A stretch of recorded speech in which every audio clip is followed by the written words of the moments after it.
ॐ सहना भवतु सहनौ भुनक्तु सह वीर्यं करवावहै तेजस्विनावधीतमस्तु मा विद्विषावहै। ॐ शान्तिः शान्तिः शान्तिः। नारायण। वेदान्त विमर्श कक्षामा हजुरहरू सबैलाई स्वागत छ। हामीले गत अङ्कमा चार साधनहरू के हुन् भन्ने चर्चा गरेका थियौं। आज चार साधनहरूमध्ये नित्यानित्य वस्तु विवेक र इहामूत्रार्थ फलभोग विरागको बारेमा विशेष चर्चा गर्नेछौं।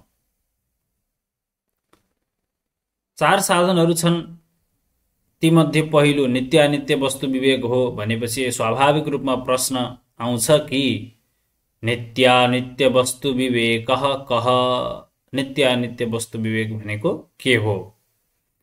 त्यसको उत्तर बताइँदैछ, नित्यं वस्तु एकं ब्रह्म तद्व्यतिरिक्तं सर्वम् अनित्यम् अयमेव नित्यानित्य वस्तु विवेकः। एउटा ब्रह्म नै नित्य वस्तु हो, त्योभन्दा बाहेकका सारा वस्तुहरू अनित्य हुन्। यो निश्चय नै नित्यानित्य वस्तु विवेक हो। विवेक शब्द विच धातुबाट घय प्रत्यय लाएर बन्दछ। विचिर पृथक भावे बी उपसर्ग बीज धातु घय प्रत्यय। यसको अर्थ हुन्छ छुट्याउनु अथवा छुट्याएर जान्नु। केलाई छुट्याउने त भन्दा नित्य वस्तु र अनित्य वस्तुलाई छुट्याउनु। अब ब्रह्म शब्दको अर्थ विचार गरौं। व्रीहि वृद्धौ धातुबाट मनिन प्रत्यय भएर ब्रह्म शब्द बन्दछ, जो सर्वव्यापी छ, निरतिशय महत परिमाणवाला छ, त्यसलाई ब्रह्म भनिन्छ। र त्यो ब्रह्म तत्व नै नित्य हो, त्योभन्दा बाहेकका अरू सारा वस्तुहरू अनित्य हुन्। नित्य भनेको अविनाशी, अनित्य भनेको विनाशी। हामीले व्यवहारमा कर्मद्वारा आर्जन गरिएका हरेक वस्तुहरू अनित्य छन्। जस्तै नयाँ कपडा लिएर आयौं भने प्रयोग गर्दा गर्दै त्यो च्यातिन्छ, पुरानो हुन्छ, फाल्न पर्ने हुन्छ। कृषकले कर्मद्वारा आर्जन गरेको खेतीबाली भित्र्याएर जब भकारी भरेको हुन्छ, बिस्तारै खाँदै उपभोग गर्दै गएपछि सिद्धिन्छ। फेरि कमाउनु पर्छ, फेरि उपभोग गर्दै गएपछि सिद्धिन्छ। यी सारा वस्तुहरू अनित्य छन्। अब एउटा श्रुति वाक्यले हामीलाई के बताएको छ भन्दाखेरि, जसरी यो लोकमा हामीले उपभोग गर्ने वस्तुहरू अनित्य छन्, त्यस्तै गरी परलोकमा उपभोग गरिने, स्वर्ग आदिमा उपभोग गरिने सुखका साधनहरू पनि अनित्य नै छन्।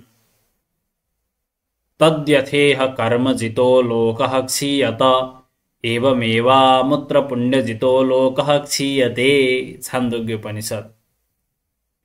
जसरी यो लोकमा कर्मद्वारा आर्जन गरिएका वस्तुहरू भोगहरू क्षीण हुन्छन्, त्यस्तै गरी परलोकमा पनि पुण्यद्वारा कमाइएका भोगहरू पनि भोग गर्दै गएपछि पुण्य क्षीण हुँदै जान्छ र क्षीण हुन्छन्। यस प्रकार एउटा ब्रह्म मात्रै नित्य वस्तु हो, त्योभन्दा बाहेकका अरू सबै अनित्य हुन् भनेर यसरी निश्चय गर्नु नै नित्यानित्य वस्तु विवेक हो। जसरी चामल केलाउँदाखेरि खाद्य हो कि अखाद्य हो भनेर विचार गरिन्छ। चामलमा केही अखाद्य ढुङ्गाका टुक्रा, अरू केही भुस इत्यादि मिसिएका छन् भनेदेखि यो चाहिँ अखाद्य हो भनेर छुट्याइन्छ। खाद्य र अखाद्यको विवेक गरिन्छ र खाद्य जतिलाई एकातर्फ राखिन्छ, अखाद्य भनेर निश्चय गरिएका ढुङ्गाका कणहरू, टुक्राहरू बाहिर राखिन्छ, त्यसलाई फ्याँकिन्छ। त्यस्तै अब वेदान्त जिज्ञासु व्यक्तिले पनि ब्रह्म नै नित्य वस्तु हो, अरू अनित्य वस्तु हुन् भनेर निश्चय गरिसकेपछि उसको पनि स्वभावतः अनित्य वस्तुहरूमा राग कम हुन्छ र त्यसले वैराग्यलाई जन्माउँछ, जो दोस्रो साधन हो, इहा मूत्रार्थ फलभोग विराग। यो नित्यानित्य वस्तु विवेककै बारेमा एउटा श्लोक पनि प्रसिद्ध छ कि ब्रह्म सत्यम जगन्मिथ्येत्येवं रूपो विनिश्चयः सोऽयं नित्यानित्य वस्तु विवेकः समुदारितः। ब्रह्म नै सत्य छ, तिनै कालमा ब्रह्मको अस्तित्व रहन्छ। जगत मिथ्या छ, तिनै कालमा यसको अस्तित्व रहँदैन। ब्रह्म मात्रै नित्य अविनाशी छ, त्योभन्दा बाहेकका सारा प्रपञ्चका वस्तुहरू अनित्य छन्। यसरी निश्चय गर्नु नै नित्यानित्य वस्तु विवेक हो। जब नित्यानित्य वस्तु विवेक दृढ रूपमा हुन्छ तब त्यसले साधक मुमुक्षुको हृदयमा वैराग्य उत्पन्न गराइदिन्छ। त्यसैलाई हामीले दोस्रो साधन मानेका छौं, इहा मूत्रार्थ फलभोग विराग। अब हामी त्यसको बारेमा चर्चा गरौँ। विराग कः इह स्वर्ग भोगेषु इच्छाराहित्यम। दोस्रो साधन जो इहा मूत्रार्थ फलभोग विराग हो, त्यो के हो भन्ने प्रश्नमा उत्तर आयो, इह स्वर्ग भोगेषु इच्छाराहित्यम। यो लोकका भोगहरूमा र स्वर्ग परलोकका भोगहरूमा इच्छाराहित्य, इच्छा नहुनु नै वैराग्य हो, विराग हो। रञ्जरागे भन्ने धातुमा बि उपसर्ग लागेको छ, घय प्रत्यय भएको छ र विराग शब्द बनेको छ। रागः भनेको रुचि, विरागः भनेको अरुचि। इच्छा नहुनु, केमा इच्छा नहुनु त भन्दा भोगमा इच्छा नहुनु।